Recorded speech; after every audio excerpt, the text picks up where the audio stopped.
कहानी का शीर्षक है मनहूस बांझ।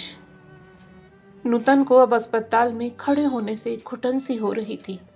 अस्पताल के डॉक्टर को जब नूतन ने अपनी और निशांत की रिपोर्ट दिखाई और डॉक्टर ने जब नूतन को बताया कि उसकी रिपोर्ट तो बिल्कुल क्लियर है, मगर निशांत की रिपोर्ट को हाथ में लिए वो सदमे की हालत में ही घर पहुंची। उसे यकीन नहीं हो रहा था कि उसके साथ इतना बड़ा धोखा हो रहा है। उसका पति निशांत, जो उसके साथ इतना प्यार होने का दावा करता है, वह ऐसा भी कर सकता है। नूतन को बिल्कुल भी निशांत से यह उम्मीद तो नहीं थी। नूतन तो दुनिया भर के ताने निशांत के प्यार में भुला देती थी, परंतु ये रिपोर्ट तो निशांत के झूठे प्यार के ढोंग का पर्दाफाश कर रही है। निशांत का प्यार केवल छलावा भर था। क्या सच है और क्या झूठ है, नूतन को अभी भी समझ में नहीं आ रहा था। पर इस सच्चाई को नूतन निशांत के मुंह से ही सुनना चाहती थी। मगर अभी तो निशांत अपने परिवार वालों के साथ अपने मामा की बेटी की शादी में गया हुआ था, नूतन को घर पर अकेला छोड़कर, क्योंकि अभी थोड़ी देर पहले ही काफी हंगामा हुआ था। बरबस ही नूतन को वह दिन याद हो आया जब 6 वर्ष पहले वह निशांत की दुल्हन बनकर इस घर में आई थी। दोनों एक दूसरे को प्यार करते थे, तो दोनों के परिवार वालों की सहमति से विवाह हुआ। निशांत की जिद पर घर वाले तैयार हुए। लव मैरिज जब मजबूरी में अरेंज की जाती है, तब जाहिर सी बात है कि ससुराल वालों के दिल में बहू को जगह बनाने में वैसे भी बहुत देर लगती है। विवाह के पश्चात नूतन जब ससुराल आई तो ससुराल में सास सीमा जी, ननंद स्नेहा, देवर शिखर और पति निशांत ही था। घर में सास सीमा जी का ही बोलबाला था। मजाल है उनके सामने दोनों बेटे कुछ कह जाएं। नूतन ने ससुराल में आते ही घर की सभी जिम्मेदारियों को अच्छे से संभाल लिया। अपनी तरफ से कहीं कोई कमी नहीं छोड़ती थी। अपनी तरफ से उसने हमेशा ससुराल वालों को खुश रखने का प्रयास ही किया, परंतु ससुराल वालों को कभी खुश नहीं होना था, न वह लोग हुए। किसी न किसी बात पर नूतन से नाराजगी बनी ही रहती और नाराजगी को और बढ़ाने का काम किया अब तक नूतन के मां न बन पाने के कारण ने। विवाह के 2-3 वर्ष तक तो निशांत स्वयं ही कोई बच्चा नहीं चाहता था, परंतु विवाह को 1 वर्ष पूरा होते होते तो सीमा जी ने बच्चे की रट लगा दी। अपनी माँ का बच्चे के लिए इतना दबाव देखकर आखिर निशांत बच्चे के लिए प्लान करने को तैयार हुआ, परंतु बेहद कोशिशों के बावजूद भी नूतन कंसीव नहीं कर पाई। इन्हीं कोशिशों में 2 साल और निकल गए। साथ ही साथ सीमा जी के द्वारा नूतन को दिए जाने वाले तानों में भी बढ़ोतरी होती गई। घर में कलेश का माहौल रहने लगा। नूतन भी बेहद परेशान रहने लगी थी। तब डॉक्टर के कहने पर दोनों ने अपना पूरा मेडिकल चेकअप करवाया। पहले तो निशांत तैयार ही नहीं हो रहा था अपने मेडिकल चेकअप के लिए, और ना ही सीमा जी इसके लिए तैयार थी। उनके अनुसार तो निशांत में कोई कमी नहीं थी, बल्कि कमी नूतन में ही थी। बड़ी मुश्किल से निशांत चेकअप के लिए तैयार हुआ था, लेकिन जब रिपोर्ट आई तो बताया गया कि कमी नूतन में ही थी। हालांकि नूतन ने कभी रिपोर्ट नहीं देखी थी। उसने तो बस निशांत की बातों पर विश्वास किया था। बस तब से तो सीमा जी ने निशांत की दूसरी शादी की बात शुरू कर दी। हालांकि निशांत कभी भी इसके लिए तैयार नहीं हुआ। उसने बच्चा गोद लेने के लिए भी कहा, लेकिन सीमा जी तैयार नहीं हुई। अब तो देवर शिखर का भी विवाह हो चुका था और देवरानी निधि ने 2 माह पश्चात ही खुशखबरी सुना दी। बस फिर क्या था, नूतन के ऊपर तानों का वार और तेज होता गया। प्रतिदिन सासू माँ के तानों से दिन की शुरुआत होती। एक दिन ऐसा नहीं जाता था जब सीमा जी नूतन के दिल के टुकड़े टुकड़े न करती हो, लेकिन हर बार निशांत उसके साथ खड़ा हो जाता। बस यही उसके लिए सुकून के पल होते थे। कुछ ही दिनों बाद सीमा जी ने नूतन का कमरा ऊपर वाले फ्लोर पर कर दिया।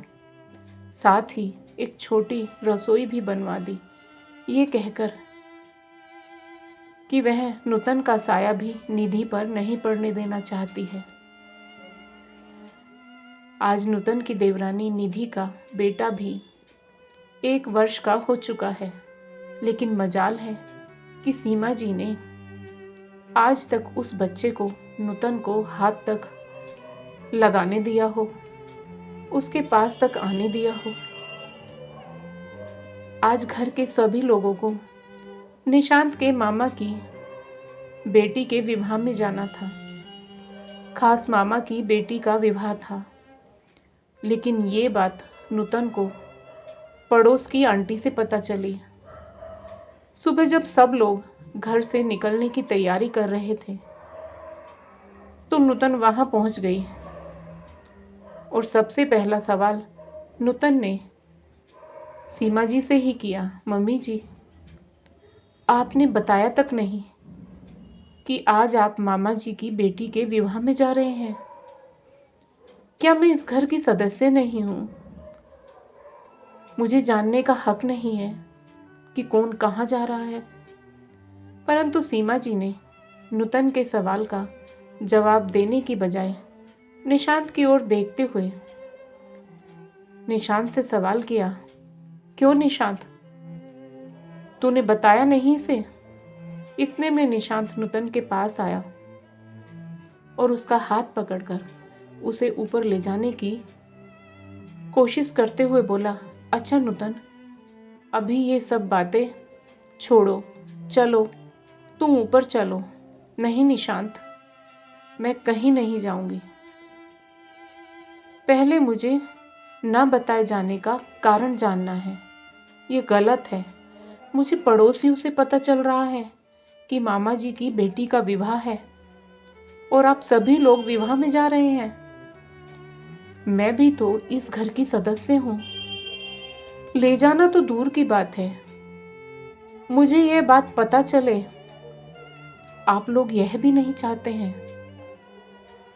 क्या ये मेरा हक नहीं है? नूतन ने दुखी स्वर में शिकायत की। नूतन की शिकायत सुनकर सीमा जी गुस्सा होते हुए बोली, आज मेरे मायके में खुशी का दिन है और मैं चाहती हूँ कि मेरी भतीजी की झोली केवल आशीर्वाद और खुशियों से भरे। मैं अपनी भतीजी की खुशियों पर तेरा साया भी नहीं पड़ने देना चाहती थी, इसलिए तुझे बताना जरूरी नहीं समझा। माँ, अब बस भी करो ना। मैं नूतन को लेकर जा तो रहा हूं ऊपर, फिर क्यों आप अनाप शनाप बातें बोले जा रही हैं? निशांत ने चिढ़कर सीमा जी से कहा। निशांत का यूं नूतन का साथ देना सीमा जी को बिल्कुल भी अच्छा नहीं लगा, तो वह निशांत को सुनाते हुए बोली, हाँ, तू ही साथ दे इसका, मुझसे उम्मीद मत रखना। एक बार मुझे मेरी भतीजी की शादी से होकर वापस आ जाने दे, उसके बाद तो तेरी मनहूस बीवी का इस घर से हमेशा हमेशा के लिए किस्सा ही खत्म कर दूंगी। मैं तेरी दूसरी शादी करवा कर ही रहूंगी। पता नहीं तू क्यों झेल रहा है इस बांझ को। बस करो माँ, एक शब्द भी नहीं बोलोगी आप, निशांत ने क्रोध में सीमा जी पर भड़कते हुए कहा। अचानक निशांत को इतने क्रोध में देखकर सीमा जी चुप हो गई। निशांत नूतन का हाथ पकड़कर उसे ऊपर वाले कमरे में लेकर चला गया। नूतन की आंखों से झरझर आंसू बहे जा रहे थे। निशांत उसे समझाते हुए बोला, बस नूतन, इसलिए ही मैं तुम्हें नहीं बता रहा था। मैं जानता था कि तुम्हें दुख ही होगा, क्योंकि माँ तुम्हें ले जाने को तैयार नहीं होगी। देखो नूतन, मेरी बात को समझने की कोशिश करो।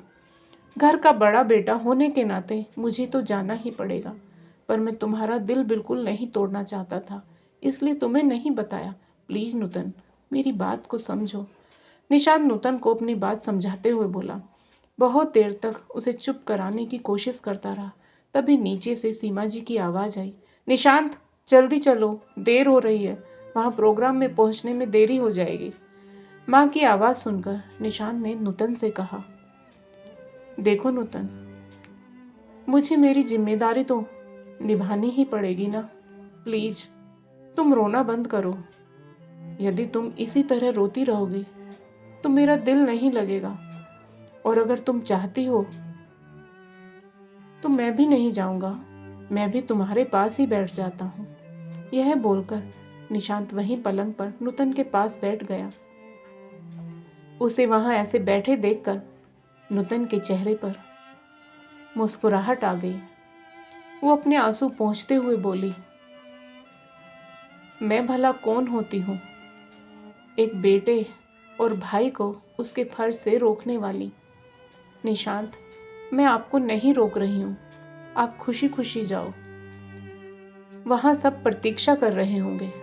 कहते हुए नूतन ने निशांत को घर से विदा किया।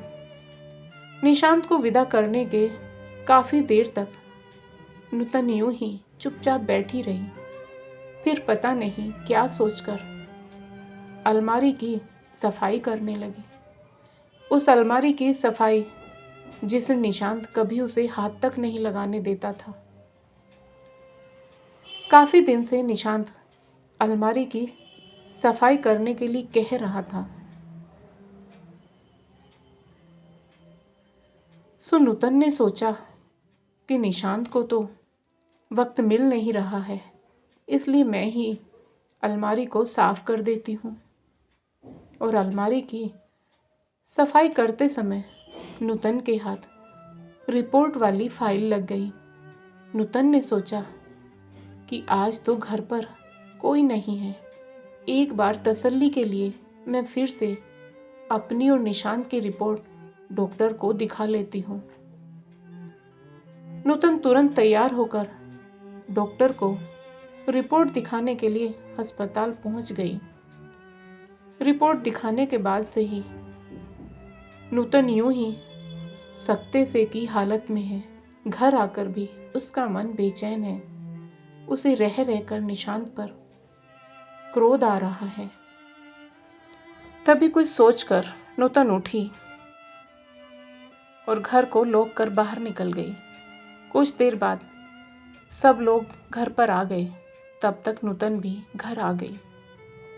जब नूतन वापस घर आई तो निशांत ने उसे देखकर कहा, नूतन कहाँ गई थी तुम? निशांत को देखकर नूतन की बिल्कुल भी उससे बात करने की इच्छा नहीं हो रही थी, पर फिर भी वह बोली, डॉक्टर के पास गई थी, मन कुछ खराब हो रहा था। क्या कहा डॉक्टर ने? निशांत ने फिक्र जताते हुए कहा। निशांत, डॉक्टर ने कहा कि मैं माँ बन सकती हूँ, मुझ में कोई कमी नहीं है, इसलिए आते समय रास्ते से हलवाई की दुकान से मिठाई लेकर आई हूँ। कहते हुए नूतन मिठाई का डिब्बा लेकर निशांत के पास आई और उसे खोलकर निशांत का मुंह मीठा कराने लगी, पर निशांत ने उसका हाथ रोकते हुए कहा, पर नूतन, वो पिछली मेडिकल रिपोर्ट तो। अरे हाँ, वो मेडिकल रिपोर्ट। पर निशांत, उस रिपोर्ट में तो कहीं नहीं लिखा था कि मैं मां नहीं बन सकती हूँ। क्यों निशांत? नूतन ने प्रश्न भरी नजरों से निशांत की ओर देखा। तब तक सीमा जी भी बोली,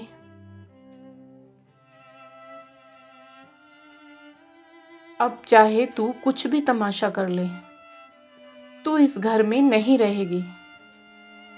अब तो मैं अपने बेटे की दूसरी शादी करके ही रहूंगी। तेरे जैसी बांझ को तो इस घर में मैं बिल्कुल नहीं रहने दूंगी। बांझ, आज ये शब्द चुभ नहीं रहा है मुझे। जानते हो क्यों निशांत? क्योंकि आज तुम्हारी रिपोर्ट मेरे हाथ में आई। ये बांझ शब्द तो उस धोखे से बहुत छोटा है जो तुम मेरे साथ कर रहे थे। तुम्हारी माँ मुझ पर तानों के वार पर वार किए जा रही थी और तुम चुपचाप सुने जा रहे थे। मुझे लगा था कि तुम मेरा साथ दे रहे हो, तुम मुझे अकेला कभी नहीं छोड़ोगे, लेकिन सबसे पहले अकेला तो तुमने छोड़ा मुझे। बस अब और नहीं निशांत, प्लीज नूतन, मुझे माफ कर दो। मेरी हिम्मत ही नहीं हुई कि मैं सबके सामने सच्चाई। कहते कहते निशांत चुप हो गया। निशांत, तू क्यों इस मनहूस बांझ पे से माफी मांग रहा है? इसके जैसी बहुत आएगी, जाने दे इसे। तेरे लिए मैं एक से बढ़कर एक रिश्ते लेकर आऊंगी। बिल्कुल लाइए माँ जी, बिल्कुल लाइए। अपने बेटे की दूसरी शादी करवाइए, और उससे भी कुछ नहीं होने वाला, क्योंकि आपका बेटा ही पिता नहीं बन सकता। नूतन की बात सुनकर सीमा जी ने निशांत की ओर देखा। निशांत गर्दन झुकाए खड़ा हुआ था। सीमा जी को समझते देर नहीं लगी कि आखिर निशांत किस बात की माफी नूतन से मांग रहा है। ये देखकर वो अपनी बात पलटते हुए बोली, बहू ठीक है, निशांत से गलती हो गई। अब तू क्या बात पकड़कर बैठी हुई है? बच्चा नहीं हो सकता तो बच्चा गोद भी तो लिया जा सकता है। अरे वाह माँ जी, बहुत जल्दी बात पलटना तो कोई आपसे सीखे। बहू बांझ है तो दूसरी बहू आ जाएगी, लेकिन बेटा बच्चा पैदा नहीं कर सकता तो बच्चा गोद ले लेंगे। क्यों? मुझे ये फैसला मंजूर नहीं। मुझे इस धोखे से भरे हुए रिश्ते से छुटकारा चाहिए। कहकर नूतन अपने कमरे में अपना सामान लेने चली गई। सीमा जी ने उसे खूब रोकने की कोशिश की, पर नूतन नहीं रुकी और आखिर ये झूठ पर चलने वाला रिश्ता यहीं समाप्त हो गया। दोस्तों, क्या नूतन ने यह सही फैसला लिया या फिर नूतन को ऐसा नहीं करना चाहिए था? तो दोस्तों, आप सभी को आज की कहानी कैसी लगी कृपया कमेंट करके अवश्य बताएं। और यदि आपको कहानी पसंद आई हो तो कहानी को लाइक करें, शेयर करें और साथ ही जिंदगी सरिता हिंदी स्टोरी चैनल को सब्सक्राइब करें।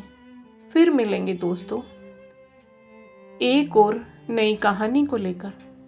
तब तक आप अपने परिवार के साथ हंसते रहिए, मुस्कुराते रहिए, खुश रहिए। राधे राधे प्यारे दोस्तों।